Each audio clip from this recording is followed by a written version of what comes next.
2022 को लेकर यूपी में सभी दल चुनावी मूड में आ चुके हैं। पीएम मोदी का 2 दिवसीय काशी का दौरा जारी है। पीएम मोदी ने अपने दौरे के पहले दिन काशी विश्वनाथ कॉरिडोर का लोकार्पण किया। वहीं आज पीएम ने काशी में 12 बीजेपी शासित राज्यों के मुख्यमंत्री और 3 उप मुख्यमंत्रियों के साथ विकास कार्यों और केंद्र सरकार की योजनाओं को लेकर बैठक की। इसके अलावा जिसमें सरकार की नीतियों, योजनाओं के प्रचार प्रसार, आगामी विधानसभा चुनाव, जनता से जुड़े जैसे तमाम बिंदुओं पर गहन मंथन हुआ। साथ ही देश में सुशासन और गुड गवर्नेंस पर भी बातचीत हुई। इस बैठक में प्रदेश के मुख्यमंत्री योगी आदित्यनाथ, हिमाचल प्रदेश के मुख्यमंत्री जयराम ठाकुर, उत्तराखंड के सीएम पुष्कर सिंह धामी, हरियाणा के सीएम मनोहर लाल खट्टर, मध्य प्रदेश के सीएम शिवराज सिंह चौहान, गुजरात के मुखिया भूपेंद्र पटेल, कर्नाटक के सीएम बसवराज बोम्मई, वहीं प्रमोद सावंत, असम के मुख्यमंत्री, अरुणाचल प्रदेश और त्रिपुरा के मुख्यमंत्री विप्लव देव और मणिपुर के सीएम वीरेंद्र सिंह शामिल रहे।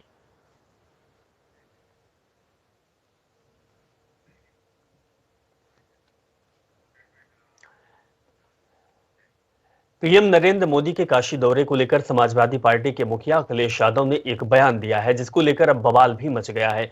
दरअसल अखिलेश यादव ने बयान दिया है कि अंतिम समय पर काशी से अच्छी जगह कोई और नहीं है, इसीलिए प्रधानमंत्री को 1 महीने के बजाय 3 महीने तक बनारस में रहना चाहिए। उनके इसी बयान को लेकर बीजेपी नेताओं ने अखिलेश पर पलटवार किया है। 1 महीना नहीं, 2 महीना, 3 महीना वहीं रहें, अच्छी बात है। वो जगह रहने वाली है, आखिरी समय पर वहीं रहा जाता है बनारस। दीप और भव्य काशी का स्वरूप दिया है।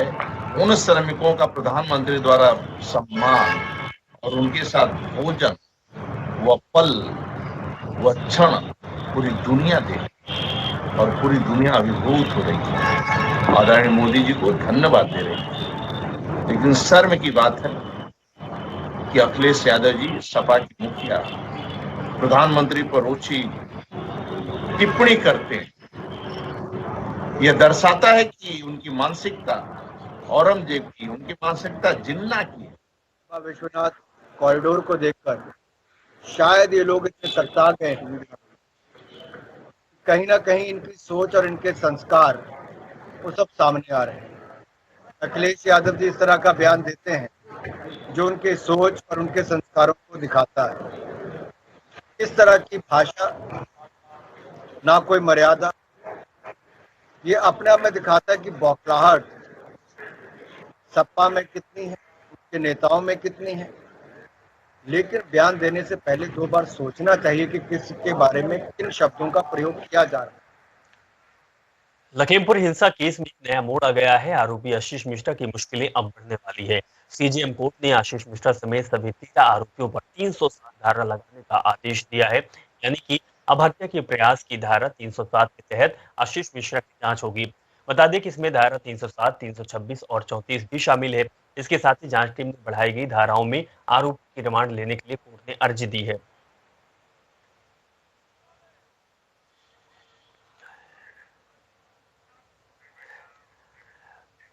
तो लखीमपुर खीरी में किसानों को कुचलने की घटना को एसआईटी ने सोची समझी साजिश माना है। अब एसआईटी की इस रिपोर्ट पर कांग्रेस की महासचिव प्रियंका गांधी ने प्रधानमंत्री मोदी पर निशाना साधा है।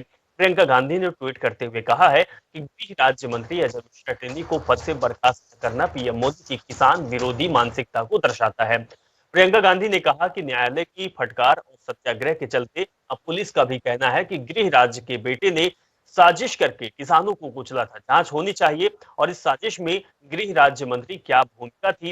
लेकिन पीएम मोदी जी किसान विरोधी मानसिकता के चलते अपने तो उन्हें पद से भी नहीं हटाया। इस तरीके की बात प्रियंका गांधी ने कही है। वहीं राहुल गांधी का भी पलटवार किया है। राहुल गांधी ने कहा है कि कांग्रेस के पूर्व अध्यक्ष राहुल गांधी ने मोदी पर निशाना साधा है। उन्होंने ट्वीट कर कहा है कि मोदी जी फिर से माफी मांगने का टाइम आ गया है, लेकिन पहले अभियुक्त के पिता को मंत्री पद से हटाओ। सच सामने है, धर्म की राजनीति करते हो, आज राजनीति का धर्म निभाओ। यूपी में गए ही हो तो मारे गए किसानों के परिवारों से मिलकर आओ। अपने मंत्री को बर्खास्त न करना अन्याय है और अधर्म है।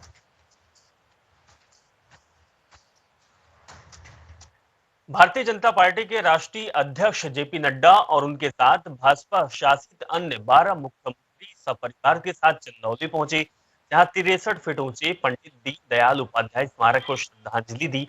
इसके साथ ही सभी नेताओं ने पंडित दीनदयाल की उपलब्धियों का बखान किया। पंडित दीनदयाल उपाध्याय जी हमारे राजनीतिक दल जो आज भारतीय जनता पार्टी और पूर्व में भारतीय जनसंघ इसके एक तरीके से नेता के रूप में और उन्होंने स्थापना काल में पार्टी को अखिल भारतीय बोलिए मत आवाज आ रहा है ऐसे हमारे पंडित दीनदयाल उपाध्याय जी। यूपी विधानसभा चुनाव में अब कुछ ही दिन बचे हैं। ऐसे में यूपी विधानसभा का शीतकालीन सत्र 15 दिसंबर यानी कि कल से शुरू होने वाला है। विधानसभा अध्यक्ष हृदय नारायण दीक्षित ने बताया सचिवालय ने 15 से 17 दिसंबर तक का कार्यक्रम जारी कर दिया है। इस सत्र में प्रदेश सरकार अनुपूरक बजट और 2022-23 के लिए लेखानुदान भी पेश करेगी। वहीं विधानसभा सत्र से पहले कार्य मंत्रणा समिति की बैठक हुई। इस बैठक के बाद कल सर्वदलीय बैठक होगी। शीतकालीन सत्र के दौरान पूरक बजट में कुछ लोक लुभावन योजनाओं के साथ जनता से जुड़ी योजनाओं को पूरा करने पर फोकस होगा। शीतकालीन सत्र के हंगामेदार होने की भी आशंका है। वही सरकार के कामों को आईना दिखाने के लिए विपक्षी दलों ने कमर कस ली है। सरकार द्वारा प्रस्तावित कार्यक्रम विचार हुआ और उसमें 4 विधेयक हैं जिन्हें सदन के पटल पर रखा जाएगा और पारित किया जाएगा, ऐसा तय हुआ। इसके सप्लीमेंट्री बजट के बारे में भी विचार हुआ और उसे भी सदन में रखा जाएगा।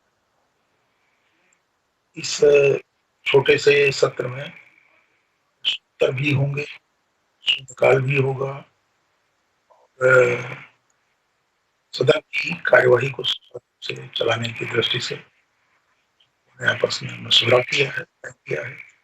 तत्काल और इस्तीफा देना चाहिए और इस्तीफा तो गृह मंत्री को भी देना चाहिए, क्योंकि वो बोल रहे थे उनके बगल में ये पंडित खड़े थे गृह राज्य मंत्री जी, वो बोल रहे थे कि दूरबीन से देखने पर भी कहीं अपराधी नहीं दिखाई दी, तो अपराधी सिद्ध हो गए। सबसे पहले कुसाऊ भाषण उसके पहले इन्हीं का दिया हुआ था किसानों के, और जो वहां के जो विधायक इनके बेटे तो पूरा गाड़ी चला के कुचल ही दिए। सुप्रीम कोर्ट ने चारधाम रोड प्रोजेक्ट के तहत 2 लेन की सड़क बनाने को मंजूरी दे दी है। हमारी सेनाओं के रणनीतिक महत्व को देखते हुए डबल लेन का रोड बनाने को अनुमति दी गई है। सुप्रीम कोर्ट का यह फैसला न सिर्फ सीमा सुरक्षा के नजरिए से गंभीर है, बल्कि केंद्र सरकार के लिए भी जरूरी है और साथ ही उत्तराखंड के चारधाम के दृष्टिकोण से भी काफी अहम माना जा रहा है। तो चलिए हम आपको बताते हैं कि आखिर क्या है इस परियोजना की बिसात और क्यों है भारत के लिए बेहद जरूरी। रिपोर्ट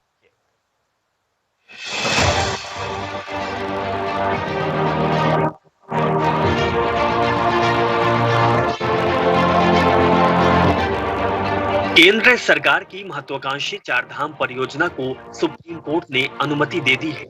सुप्रीम कोर्ट ने चारधाम परियोजना में सड़क की चौड़ाई बढ़ाने और डबल लेन हाईवे बनाने के लिए केंद्र को हरी झंडी दे दी। अनुमति मिलने के बाद चारधाम परियोजना के तहत भारत की चीन तक पहुंच और आसान हो जाएगी और किसी भी मौसम में भारतीय सेना चीन से सटी सीमाओं पर आसानी से पहुंच सकेगी। सुप्रीम कोर्ट ने सुप्रीम कोर्ट के पूर्व जस्टिस ए.के. सीकरी के नेतृत्व में समिति का गठन भी किया, जो ये सुनिश्चित करेगी कि पर्यावरण की सुरक्षा को लेकर सभी जरूरी उपाय किए जाएं। केंद्र सरकार ने कोर्ट में सीमा सुरक्षा के मद्देनजर 1962 के भारत चीन युद्ध से जुड़ी दलीलें पेश की थी। इन दलीलों और राष्ट्रीय सुरक्षा को सुप्रीम कोर्ट ने गंभीरता से लेते हुए सुप्रीम कोर्ट ने चारधाम परियोजना को हरी झंडी दी है। पहले केंद्र की चारधाम परियोजना का नाम ऑल वेदर रोड था, जिसे बाद में बदलकर चारधाम परियोजना कर दिया गया।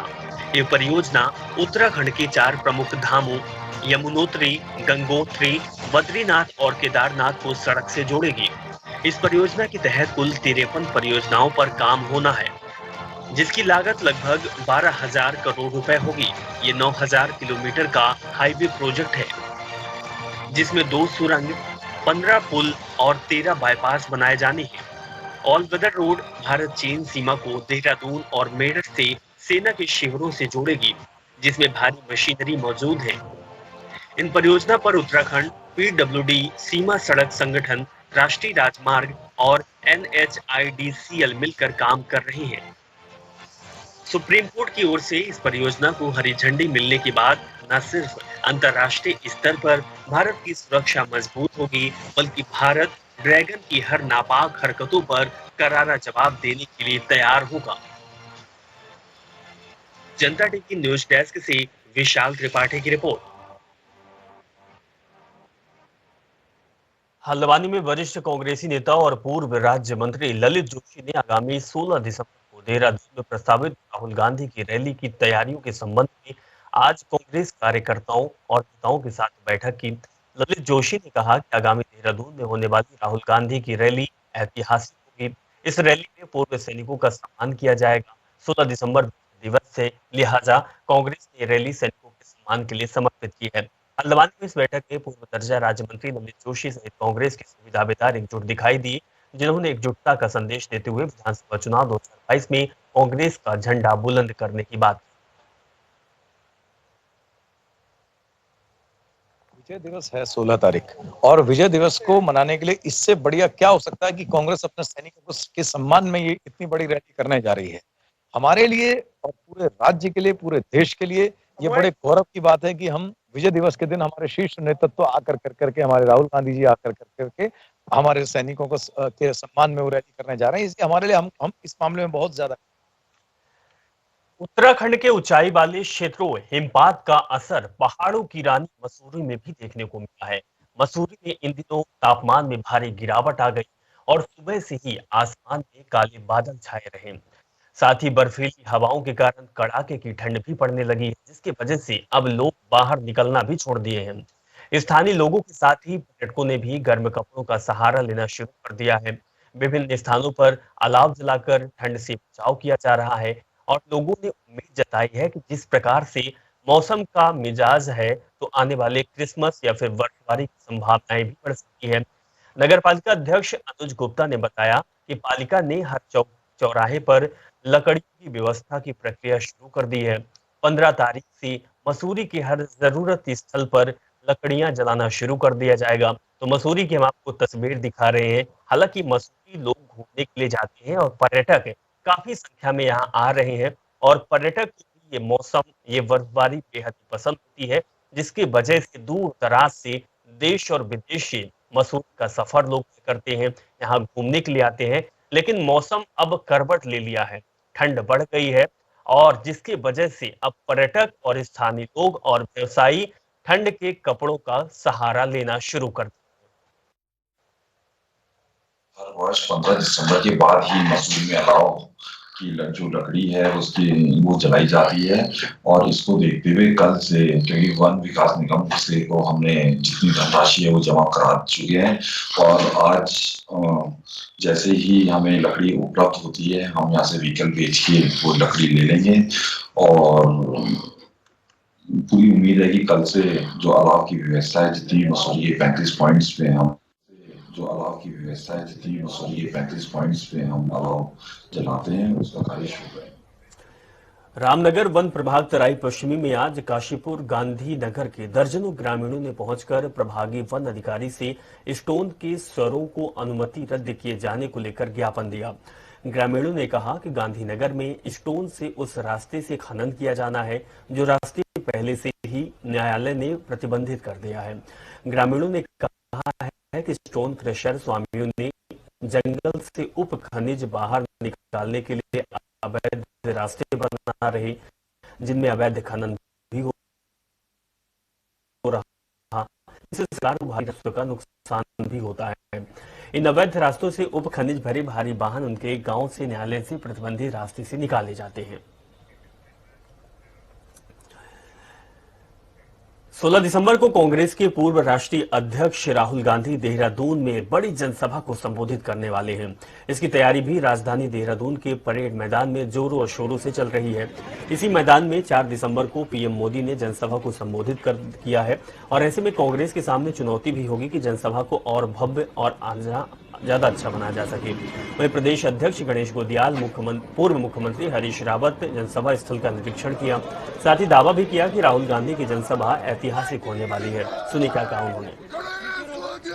ऐसी भाव उपजा तो ऐसी मेरे उसमें एक पोस्ट डाली हमने कि राहुल भैजी आला। और मुझे बेहद खुशी है कि आज इस समय पूरे देश के अंदर वो ट्रेंड कर रहा है। इससे स्पष्ट जाहिर होता है कि लोग राहुल जी की न केवल उत्सुकता से यहाँ प्रतीक्षा कर रहे हैं, बल्कि देश के लोग भी ये समझते हैं कि बहुत सही। 16 दिसंबर को कांग्रेस के पूर्व राष्ट्रीय अध्यक्ष राहुल गांधी राजधानी देहरादून में एक जनसभा को संबोधित करने जा रहे हैं, जिसकी तैयारियां यहां पर जोरों शोरों पर चल रही है। उत्तराखंड कांग्रेस के प्रदेश अध्यक्ष गणेश गोदियाल और पूर्व मुख्यमंत्री हरीश रावत इस वक्त परेड मैदान में पहुंचे हैं तैयारियों का जायजा लेने के लिए। और आप देख सकते हैं मंच को यहाँ पर तैयार किया जा रहा है। हालांकि अभी मिनट टू मिनट कार्यक्रम राहुल गांधी का जारी नहीं किया गया है, लेकिन उम्मीद यह है कि 16 दिसंबर को दोपहर 1 बजे राहुल गांधी देहरादून में जनसभा को संबोधित करेंगे। तैयारियों की अगर बात की जाए तो मंच को यहाँ पर बदला गया है। बदला इस स्वरूप में गया है क्योंकि कुछ ही दिनों पहले यहाँ पर प्रधानमंत्री नरेंद्र मोदी एक जनसभा को संबोधित करके गए हैं, तब मंच का जो रुख था वो दूसरी ओर था और अब राहुल गांधी के लिए मंच के रुख को बदला गया है। कांग्रेसी नेताओं का दावा है कि यहाँ पर जो जनसभा राहुल गांधी संबोधित करेंगे वो ऐतिहासिक जनसभा होगी। तमाम तरह की व्यवस्था यहाँ पर की गई है, मंच को बदला गया है, भीड़ भाड़ को एकत्रित करने के यहाँ पर व्यवस्थाएं बनाई जा रही है। लगभग 25,000 से ज्यादा यहाँ पर सीटिंग रखी गई है कि जिसमें ज्यादा से ज्यादा लोग यहाँ पर बैठ सके। और साथ ही जो दावा उत्तराखंड कांग्रेस की तरफ से किया जा रहा है कि पूरी जो रैली होगी वो ऐतिहासिक होगी और जिस तरह से राहुल गांधी की जो बातें होती हैं वो लफेदार ज्यादा ना होती हो, लेकिन वो जनता की जो मूलभूत समस्याएं हैं उनको जोड़ती हुई नजर आती है, उनको दूर करने की कोशिश होती है। और उत्तराखंड कांग्रेस का दावा है कि अगर वो सरकार में आते हैं तो पहला जो कदम होगा वो बेरोजगारी को लेकर होगा। बेरोजगारी को हर हाल में उत्तराखंड से दूर करना होगा। कैमरामैन रुपेश नेगी के साथ अजीत काम्बोज, जनता टीवी, देहरादून। उत्तर प्रदेश में 2022 में सत्ता परिवर्तन के प्रयास में लगी समाजवादी पार्टी के अध्यक्ष अखिलेश यादव आज जौनपुर पहुंचे हैं। अखिलेश का जौनपुर में 2 दिन का प्रवास है, जहां वो समाजवादी विजय रथ यात्रा निकालेंगे। इसी दौरान सपा अध्यक्ष अखिलेश यादव ने मीडिया को संबोधित किया। उन्होंने कहा कि हमारा प्रयास प्रदेश में अधिकांश क्षेत्रीय दलों को साथ लेकर चुनाव मैदान में उतरने का है। हमको भरोसा है कि क्षेत्रीय दलों को साथ लाकर हम उत्तर प्रदेश की सत्ता में परिवर्तन लेंगे। इसके साथ ही उन्होंने कहा कि हमारे इसी प्रयास से सुहेल देव भारतीय समाजवादी पार्टी के अध्यक्ष ओम प्रकाश राजभर और बहुजन समाज पार्टी से आने वाले राम अचल राजभर भी हैं। भाजपा सरकार के कार्यकाल का 5 साल पूरा हो गया है, अब तो जनता को भाजपा का घोषणा पत्र देखना चाहिए, उन्होंने सारे वादे पूरे किए या फिर नहीं।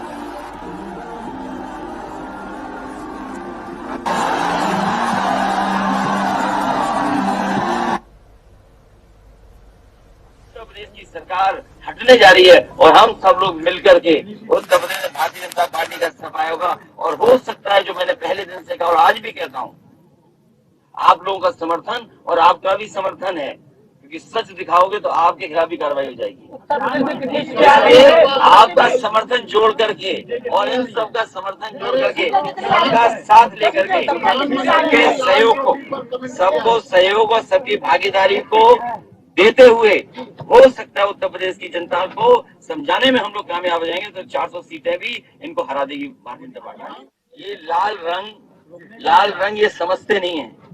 भारतीय जनता पार्टी नहीं समझ सकती लाल रंग, क्योंकि लाल रंग इमोशन का है। आप जब खुश होते हैं तो आपका चेहरा लाल हो जाता है और जब आप गुस्से में होते हैं तो आपके कान और चेहरा लाल हो जाता है।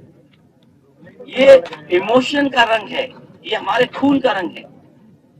क्या भारतीय जनता पार्टी का खून काला है? उनका भी काला नहीं हुआ, उनका भी लाल है। ये शादी के जोड़े में जो कपड़े पहनाए जाते हैं जोड़े को, वो लाल रंग होता है कि नहीं होता है? मतलब सिंदूर का रंग लाल है। भाजपा को आप क्या कहना चाहते हैं? सिंदूर का रंग लाल है कि नहीं है? नहीं, वो ठीक है। उन्होंने कहा कि लाल टोपी वाले गुंडे, तो भाजपा को आप क्या बताना चाहते हैं? ये रंग इमोशन का है, क्रांति का है। और जो लोग जिनके परिवार नहीं है वो परिवार के लोगों का दुख नहीं समझ सकते। चलिए इस खबर के साथ फिलहाल इस बुलेटिन में बस इतना ही। आप देखते रहे जनता टीवी। नमस्कार।